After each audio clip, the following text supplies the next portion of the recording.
Hello everyone, कैसे हैं आप सब।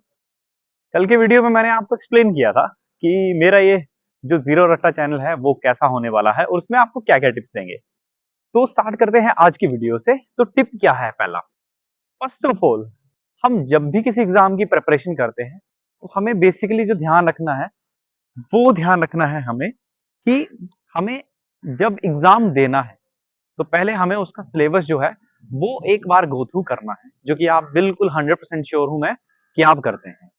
अब गलती कहाँ करते हैं कि आपको वो जो सिलेबस है वो आपने पेपर की एनालिसिस करके कंप्लीट करना है।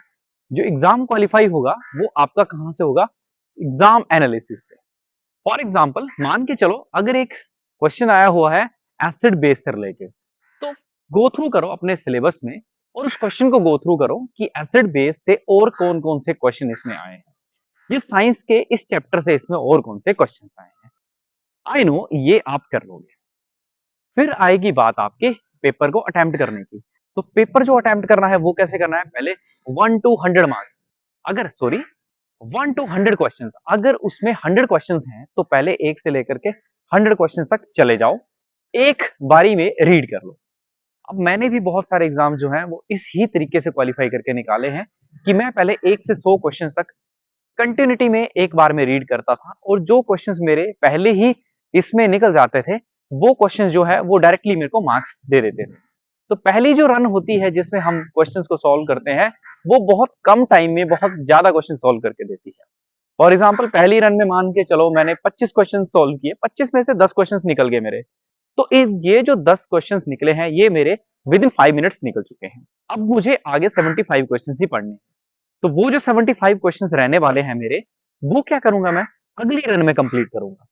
वैसे वैसे 25 के मेरे 3 शिफ्ट्स होंगे और तीन तीन शिफ्ट्स में मेरे more than sufficient questions complete हो जाएंगे। तो ये थी एक ट्रिप जो एग्जाम को लेकर थी। अगली टिप देता हूं आपको। क्लासरूम में स्टूडेंट्स को मुझे प्रिपेयर करना है एग्जाम के लिए, तो मैं उनको क्या बोलूंगा? फर्स्ट ऑफ ऑल, उनको मैं अपने सिलेबस के गो थ्रू करवाऊंगा। दूसरी बात, उनको मैं कहूंगा कि आप एक दो बार इसके क्वेश्चन पेपर्स को रीड करो और वहां से देखो कि कौन से टॉपिक हैं आपको जो आपको लगता है आपने पढ़े हैं और आपको आ गए हैं। जो टॉपिक्स उनको आ गए हैं उनको मैं डेफिनेटली उसको बोलूंगा कि उस टॉपिक को थोड़ा एडवांस करो और उसके क्वेश्चन सोल्व करो। और जो टॉपिक्स उनको नहीं आए हैं उनको मैं सॉल्व करवाऊंगा। The more question they gonna practice in the classroom and after the classroom, the more topic or the concept they will going to clear. जितने ज्यादा वो क्वेश्चंस करेंगे उतना ज्यादा ही उनको बेनिफिट है, उतने ज्यादा ही वो क्वेश्चन सॉल्व करेंगे।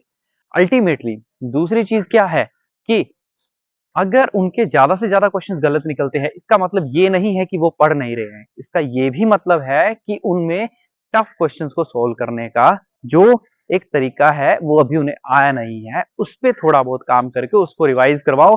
और सही बात है कि आज वो 1000 क्वेश्चन सॉल्व करके गलत भी कर रहे हैं तो वो फाइनल एक टाइम आएगा जब उनका फाइनल एग्जाम होगा और वो वहां पे वो इजिली कर देंगे। दूसरी चीज जो एक आपके मान लो बड़े एग्जाम्स है जैसे एचएसएस एग्जाम्स हो गए या आईएएस एग्जाम्स हो गए, यूपीएससी जो एग्जाम्स लेता है उनमें वो सभी सब्जेक्ट्स को ऑलमोस्ट ऑलमोस्ट इक्वल ही वेटेज देता है।